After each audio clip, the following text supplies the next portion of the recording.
Aujourd'hui, on va parler du marché des crypto-monnaies et surtout comment il fonctionne.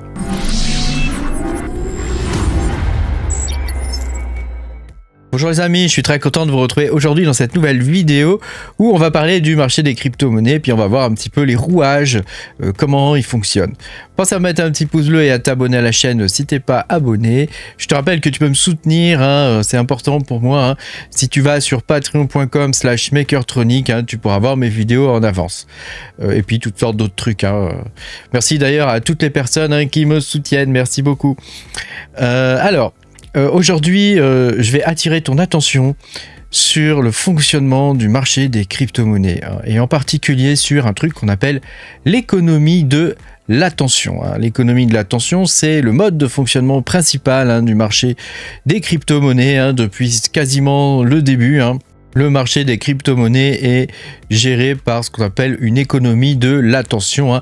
Alors une économie de l'attention évidemment ne fait pas la différence entre un bon projet solide techniquement qui ont demandé des années de travail et des projets beaucoup moins bons, voire même du bullshit. On va prendre l'exemple des mèmes. Par exemple, Shiba Inu, tu vois, techniquement, il n'y a pas grand-chose derrière ce projet. C'est un projet vraiment nul, mais quand il capte l'attention, ça lui permet de remonter. Donc l'économie de l'attention, c'est un truc qui existe, ils le disent ici. Donc c'est Yves Citon, un théoricien de la littérature, un chercheur et un philosophe et un essayiste.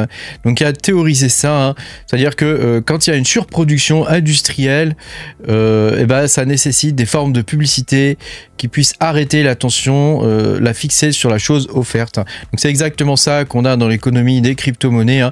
Actuellement, si tu regardes bien, on a... en tout cas sur CoinGecko, donc il y a des sites qui référencent plus, mais sur CoinGecko, on a actuellement 14 276 crypto-monnaies, n'est-ce pas? Donc c'est quand même pas mal. Donc tu comprends qu'avec 14 000 et quelques crypto-monnaies, fatalement, pour pouvoir être repéré, il faut attirer l'attention. Et alors il y a toutes sortes de projets qui jouent de ça. Ils ont bien compris comment ça fonctionne. On va prendre l'exemple du Doge, de base, quand Elon, notre cher Elon, fait un tweet sur le Doge, pouf, ça monte. Et quand il refait un autre tweet, pouf, ça redescend. Donc là, c'est typiquement une économie de l'attention. Donc le cours de cette crypto-monnaie là, il est fortement lié au tweet de ce monsieur. On a aussi un autre exemple, Cadena, qui était une blockchain avec des atouts techniques indéniables. Voilà, c'est une économie de l'attention, c'est-à-dire qu'à un moment donné, il va capter toute l'attention, tout le monde va en parler, et puis derrière, il se passe plus rien. Donc même, tu vois, alors que là, on est de nouveau, on était de nouveau en phase haussière, on ne l'est plus trop. Tu peux voir que, par exemple, ici, le cours n'est pas reparti. Un autre projet qui joue beaucoup avec ça, c'est le Flux. Alors Flux, ils ont une team marketing qui est vraiment très forte. Ils poussent toutes sortes de développements entre guillemets, qui sont pas toujours hyper bien aboutis, mais qui ont le mérite d'exister quand même. Faut le souligner. Et donc Flux sort constamment des nouveautés. Ce qui permet évidemment d'attirer l'attention pour le coup. Et donc eux, ils jouent vraiment avec ça. Donc ils ont Zelcore, le multi-wallet, qui fonctionne plus ou moins bien. Ils ont le parallèle mining avec les parallèles assets et ce genre de trucs. Pour essayer d'avoir des mineurs, voilà. Ils ont les nodes qui permet de retenir une partie des liquidités. Ça permet de contrer un peu l'aspect mining et donc l'inflation sur la blockchain.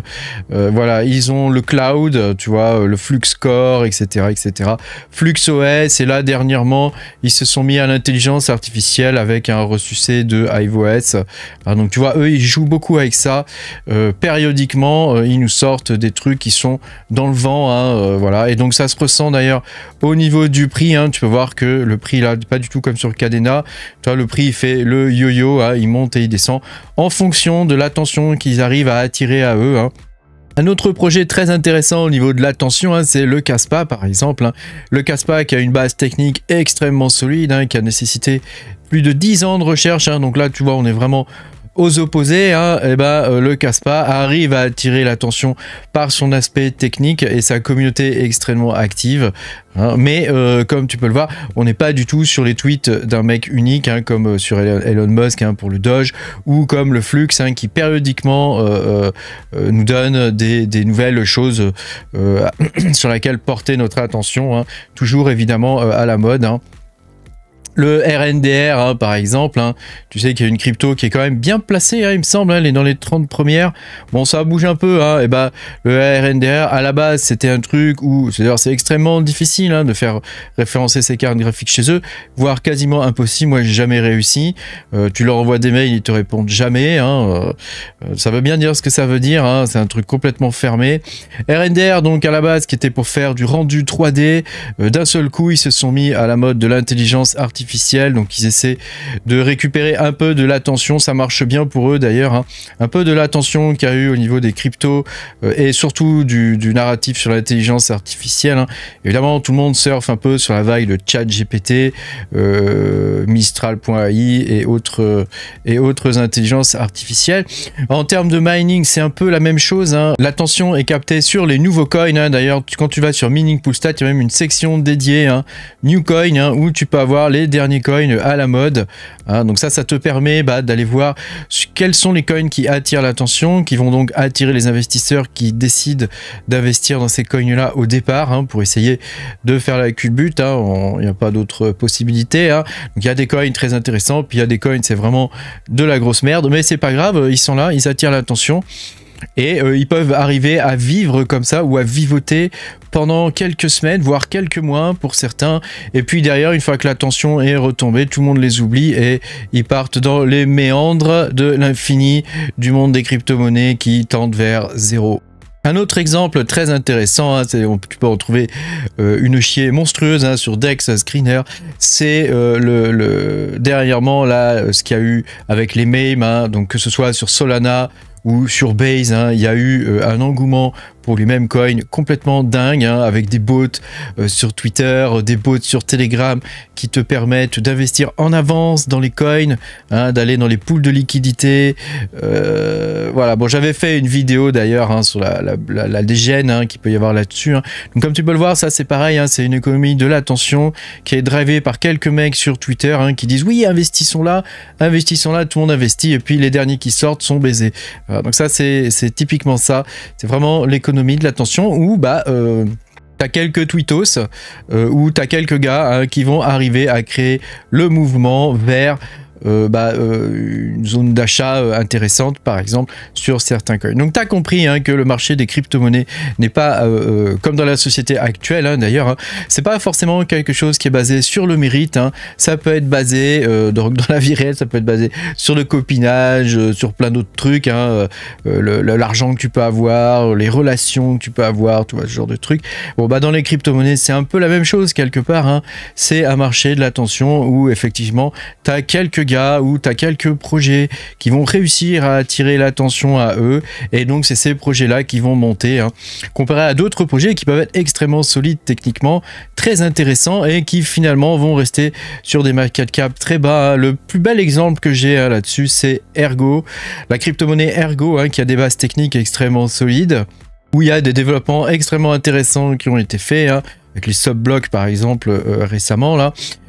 Typiquement voilà, c'est une crypto-monnaie qui n'arrive pas à attirer l'attention et pour le coup l'attention, ce sont les investisseurs qui viennent et qui achètent, c'est ça l'attention, hein. Et au final c'est une crypto-monnaie qui décolle pas trop, quoi, elle a attiré l'attention à son lancement au début et depuis il y a quelques petites vaguelettes, hein, mais pas grand chose, hein.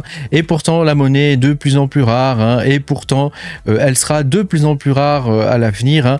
Mais voilà, il y a ce problème d'attention, hein, ce marché qui est drivé par l'attention. On peut dire la même chose du Bitcoin, hein, avec par exemple le halving, hein. Le halving a drivé l'attention, hein, d'une partie du marché là, et idem pour les ETF, hein. C'est vraiment quelque chose d'incroyable, hein, ce système, hein. Alors tu vois, il y a le BOM, hein, qui renaît encore de ses cendres une nouvelle fois. Le Book of Meme, hein, ce truc nul. Il y a le site web, il est nul. C'est vraiment un truc vraiment pourri, quoi. Tu vois, si on regarde en 4 heures ce que ça donne, hein, t'as vu, hein, cette montée verticale, voilà, c'est le moment donné où il a attiré l'attention. Et depuis, bon, bah là, maintenant, il y a des investisseurs, il y en a pas mal quand même là-dedans. Hein. Donc, pour le coup, avant que le truc baisse, tu vois, que les gens lâchent petit à petit, hein, parce qu'ils se disent, merde, ça part à la cave. Hein. Et on a même un petit pic, hein, là, hein, de nouveau un petit pic. Hein. Voilà, j'espère que tu auras compris un peu comment fonctionne le marché des crypto-monnaies. Donc, l'idée, hein, sur un marché qui fonctionne à la tension, évidemment, l'idée c'est d'aller là où il y a de la tension. Hein. Dans le mining, par exemple, nous, on va aller vers les nouveaux coins parce que c'est là où il y a de la tension. Pour des investisseurs qui investissent dans la crypto-monnaie, bah, l'idée c'est d'aller là où il y a de la tension avant que la tension s'épuise. Quand la tension s'épuise, c'est là où il faut commencer à se poser des questions. Est-ce que je reste dans ce projet parce que techniquement il est solide? Est-ce que le fait qu'un projet soit techniquement solide est réellement un gage de qualité qui va faire que le projet va monter ou pas? Tu auras compris que non. Hein. Alors pour certains projets, ça sera vrai. Hein. Par exemple pour le Kaspa. Mais comme tu peux le voir, c'est pas parce qu'un projet est révolutionnaire technologiquement que il va arriver premier ou deuxième dans le top 100 des crypto-monnaies. Hein. Pas du tout. Hein. Je crois que le Kaspa actuellement, il est 35e ou 30e. Hein, je sais pas trop, hein, mais il doit être dans ces eaux-là. Hein. Peut-être pire même. Peut-être pire, il est 46e, c'est encore pire. Donc tu vois, il y a aussi Chainlink, enfin voilà, je cite Kaspa, mais il y a des tas d'autres projets. Hein. Voilà, à côté de ça, tu as toutes sortes d'autres projets centralisés, bien pourris, bien dégueulasses. C'est des projets qui sont, tu vois, 10e pour le Doge. Le BNB hein, qui est bien crado, hein, bien centralisé, hein, voilà, bon bah tu vois qu'il est 4e, voilà, tout ça parce qu'il y a Binance derrière. Voilà, t'as des projets bien dégueulasses, voilà, Shiba Inu, ou alors des forks d'Ethereum, hein, Avalanche, hein, tu vois, des choses comme ça qui arrivent quand même à se hisser parce qu'ils arrivent à attirer l'attention. Merci beaucoup d'avoir regardé cette vidéo. Pense à mettre un petit pouce bleu puis à t'abonner à la chaîne. Hein, si tu n'es pas abonné, ça peut être une bonne idée. Hein. Et puis moi, je te dis à bientôt hein, pour de nouvelles aventures. Salut, salut!